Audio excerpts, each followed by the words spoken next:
My grandfather, who was a banker, oil man in Louisiana and Arkansas, bought some hotels in the early part of the Depression. As they would foreclose, he would step in and buy them, which was rather clever. And he bought in Oklahoma City the Black Hotel. Well, my father was all of about 25 or 26 years old. And he told my father, who's Dan James, he wanted him to go to Oklahoma City, which they didn't even know which direction Oklahoma was at that point. And he wanted him to go and run the Black Hotel. Well, Dad said, oh, I don't know anything about running a hotel. And my grandfather says, well, you will know after you've done it a while.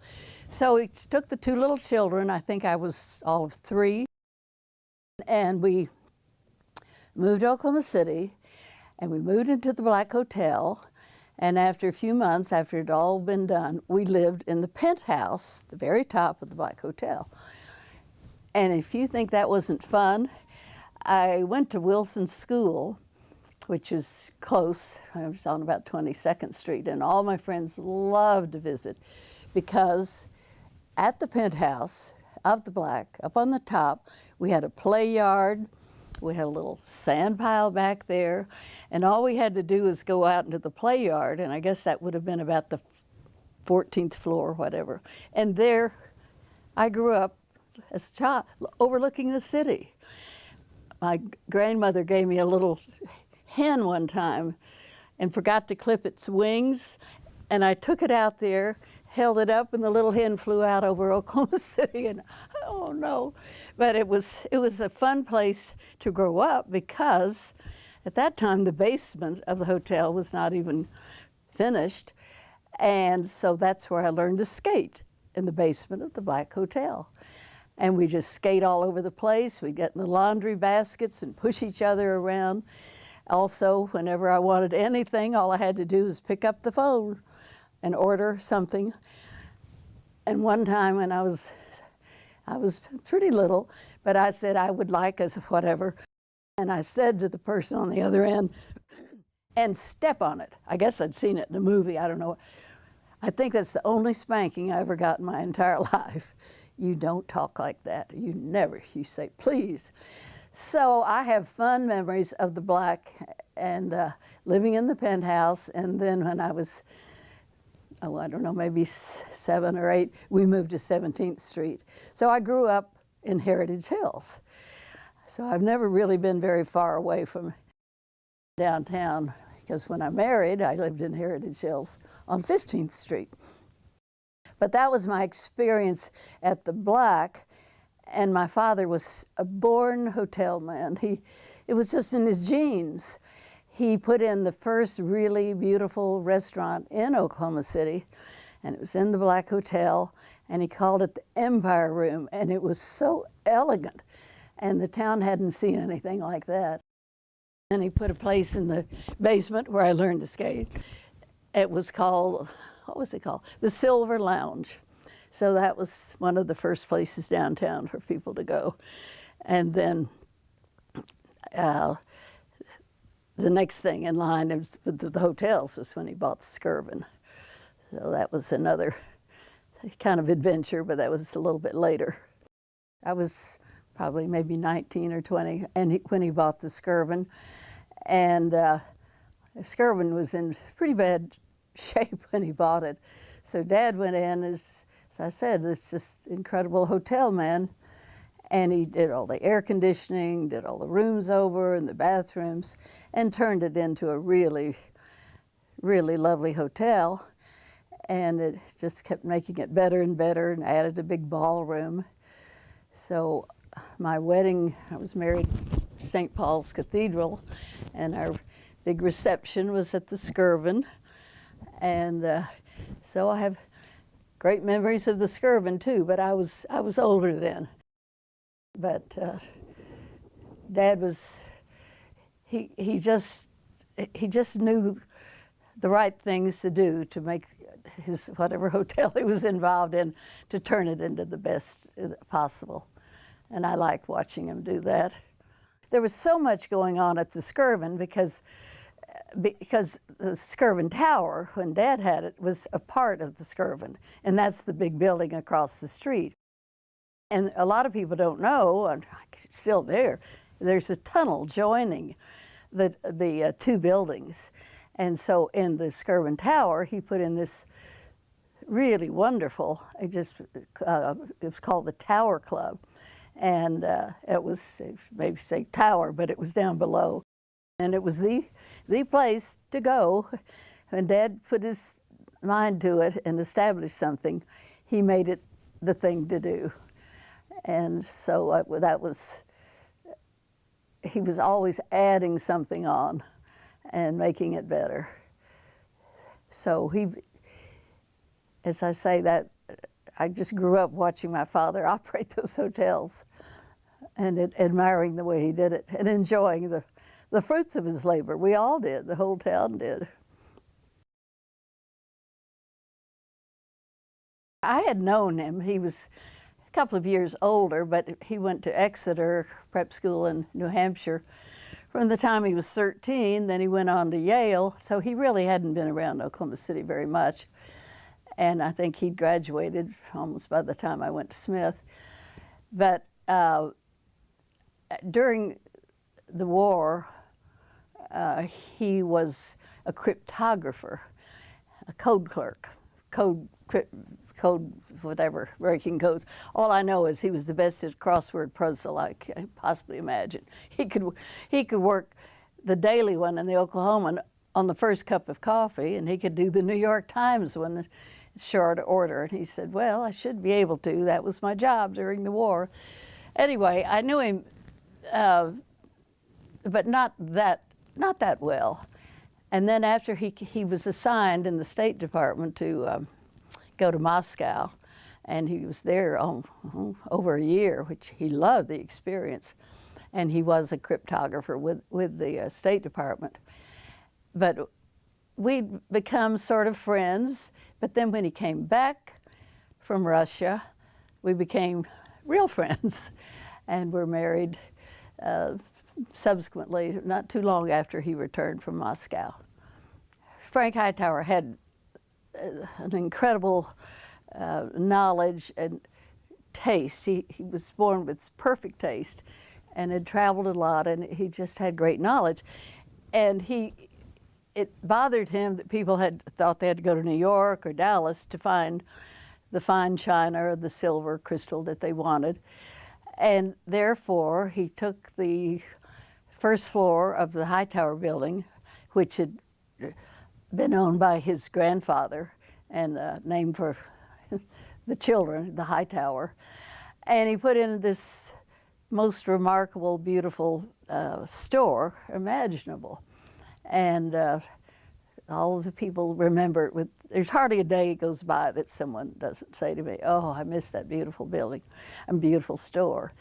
And then he had a great knowledge of food, so he put in a restaurant called The Cellar.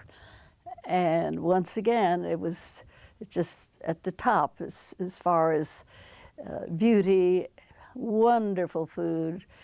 People remember it with such devotion, and actually I think it was open for about 32 years, so it wasn't as if it was a fast thing. So that added a great deal, and one reason, this was during the time of urban renewal, which is a bad word to a lot of people, but look how renewed we are. But the Hightower building was about the only building that was secure downtown. The others were going down pretty fast to make room for the things that are there today. But a lot of people have a very hard time letting go of the past and seeing the future. Anyway, he wanted to make that building a destination to give people a reason to come downtown. And that had a lot to do with, well, it had everything to do with the fact that he established a store and that lovely restaurant. And now, of course, just look at what's all around it, and the art museum across the street and so on. So he was, well, we both have always known, thought, and realized that if a downtown isn't viable and busy and utilized, it doesn't have a heart. And this city was so spread out, and we'd lost the heart. And so we believed then it was not as fashionable then as it is now to put your faith in a strong, positive downtown. I mean, the suburbs, I mean, fine, they have to be, but you have to have a center or you don't have a heart. So that had a lot to do with him trying to do as much as he possibly could on that corner of downtown. I remember one time Governor Bellman, I admired so much, he called me out to the Capitol and he said, there's something going on around the country and they're establishing these arts councils and humanities council that are part of the state. And Henry said, I don't know anything about it, but he said, I think you do. And at that point, I think there were only 2 or 3. Michigan had a state arts council and maybe 1 or 2 other states, but we were in on the beginning. So I said, well, I don't know, let's see what we can do. So I did help organize the first state, then it was called the Arts and Humanities Council. Now they are 2 separate entities. And that's one of the probably my greatest achievement, I think, for me, because it allowed me to travel around the state, go to the smaller towns, because the Arts Council, what it does, it gives seed money for projects to the smaller towns. And then I was able to appoint people to the Arts Council and meet people from other towns. So I did certainly help establish that. And I learned a lot. And one of the best things I ever did, I hired this bright young man. I think he was with the city council here or something. Anyway, he was in public relations, and his name was Kurt Schwartz. And he was just a young person. He said, well, I don't know anything about art. But I hired him to be the acting whatever I called him, the director or something. But he went all around the state, and he was incredible. And then he was killed in a plane crash after a few years. But he was one of the smartest things I ever did, and I can't even remember how I knew. But anyway, he turned into he was the first director. And I attribute the early success of our Arts Council to Kurt Schwartz. I just mainly sat around and clapped. I had a little thing that I tried to pay attention to. Don't ever go to lunch with John Kirkpatrick, because he got me in trouble more than once.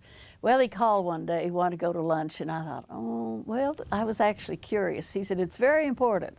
So I go to lunch with John, and he said, have you ever been on the Harn property? I said, I don't even know what you're talking about. He said, well, there is some acreage that's still left and near downtown Oklahoma City, right around 16th Street, and has this wonderful old house built by a man who was involved in the settling of the claims when we had the land run. And it's wonderful land around it. And he said, I'm afraid that the city or somebody's going to try to take that over, and we're going to lose it. I said, well, tell me where in the world it is, and what do you want me to do? He said, well, just go take a look. So I found this place. There was a padlock on the drive even, and they closed it off. And here was this charming house in the middle of it, and some beautiful trees, and I think 9 or 10 acres still left on about 16th Street. And so I said, well, what to John Kirkpatrick, what do you want to do? He said, well, I don't know. But he said, that's why I'm asking you to do something about it. Well, I became really engaged in the whole thing in this wonderful house. It was a Sears Roebuck house. It had been ordered from a catalog, of all things. And the history of Mr. Harn living there with his nice niece and a brother, had a little house on the same property. And so I call my best friends. They always hated to get a call from me because I wouldn't let them off the hook. I called some good friends and I said, I think we're going to have to start something around this old Harn house and make it a museum house. And there's a barn there and so on. I said, I can just see great things happening close to town. Well, they all said, okay. Well, it turned out we all enjoyed it, being on the first board and establishing it. And we brought a little schoolhouse in. We looked all over the state to find one that they'd, we said we saved a lot of schoolhouses because when we'd walk in and say, could we buy your schoolhouse and move it to some property in Oklahoma City? Well, they hadn't cared a thing in the world about the old thing until we wanted it. Well, then they said, oh, no. So they fixed it. I think we probably saved 4 or 5 schoolhouses just because they thought we might take it away from them. Anyway, so we put it in a schoolhouse and brought in a big, wonderful working barn. And the end of the story is that now 10,000 to 12,000 school children a year visit the Harn Homestead and learn about planting and how you could work in the land and how you saved everything. And they have a marvelous education program out there. You see, I lived in Heritage Hills, of course, and that was another big chapter of my life. There was a man in the insurance business, I don't even like to mention his name, and he was buying up the big houses. And he bought the Colcord house, for example, and he put his offices in there and said that ever would the house go, you know, he'd have his offices. Well, one day we all woke up in the neighborhood and heard noise. There was a big tractor and all its equipment, and we went to see the horrible sight of the prettiest house ever built in Oklahoma, probably. The Colcord house was being taken down. Well, those of us who lived in the neighborhood, we lived just 2 blocks away, we just stood there. We were stunned, absolutely stunned. Well, that forced us into action, and I think it was 2 nights later, there was a meeting of some leaders in the neighborhood, and we met, and we said, we've got to start, what do we do? We've got to stop this in its tracks. Well, we drew a line in the sand, and the line was at 14th Street.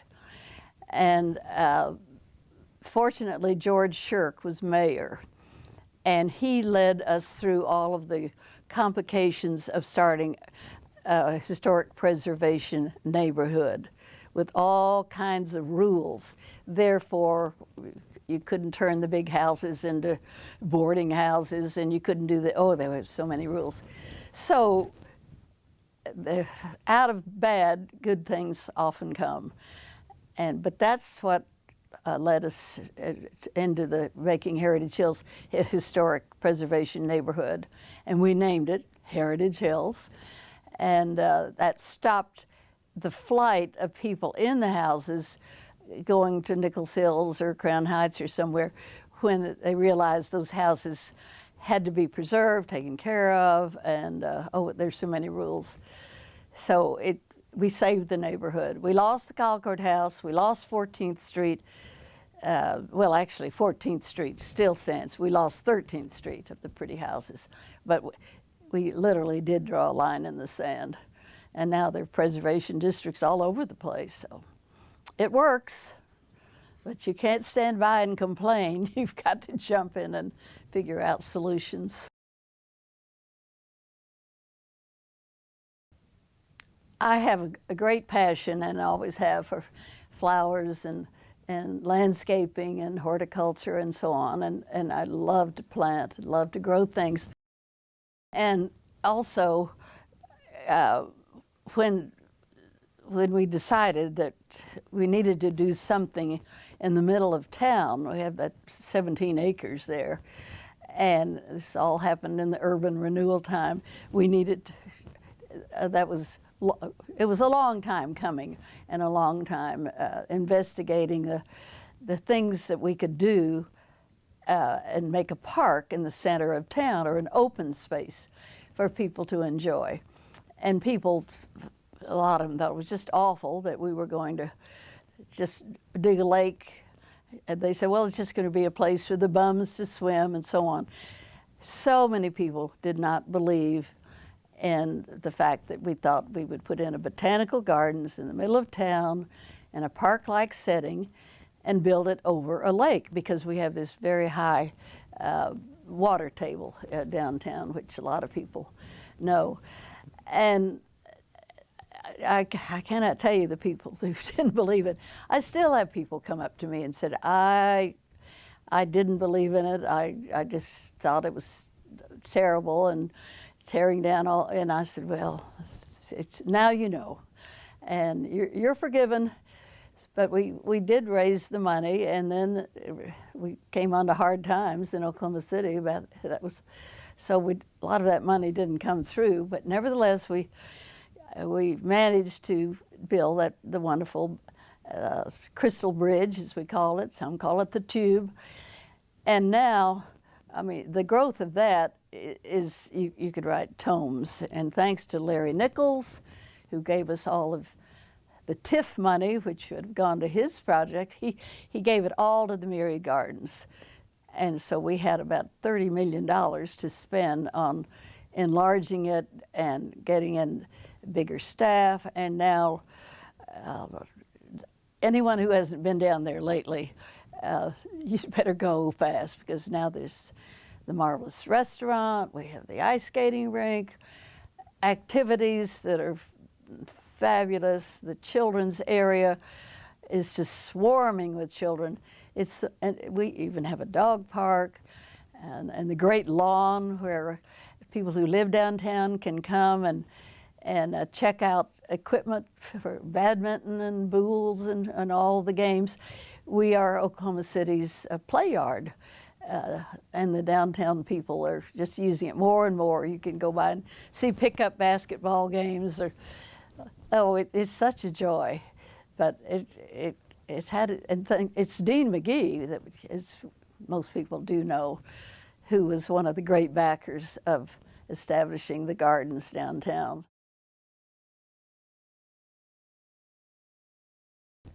Well, I think one of the best things that's ever happened, the art museum, a lot of people have even forgotten, but it was out at the fairgrounds, and Stanley Draper, who was the city manager, whatever he was at the time, he was big on the fairgrounds. He wanted everything at the fairgrounds. So that's one reason it was out there. But that was not a good place for it. And even though John Kirkpatrick was so generous in building it, it was just not, you don't want an art center out on the prairie, as my husband used to say. It's got to be downtown.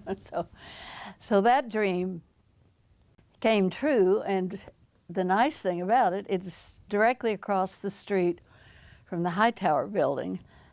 And Frank Hightower lived long enough to see the downtown art museum being developed. As a matter of fact, the architect, Alan Brown, was in the Hightower building.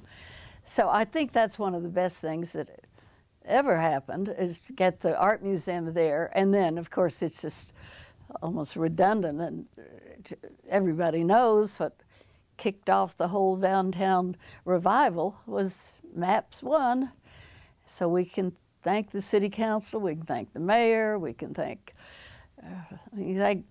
anyone involved in it, because that's what started the ball moving. MAPS. It's absolutely phenomenal.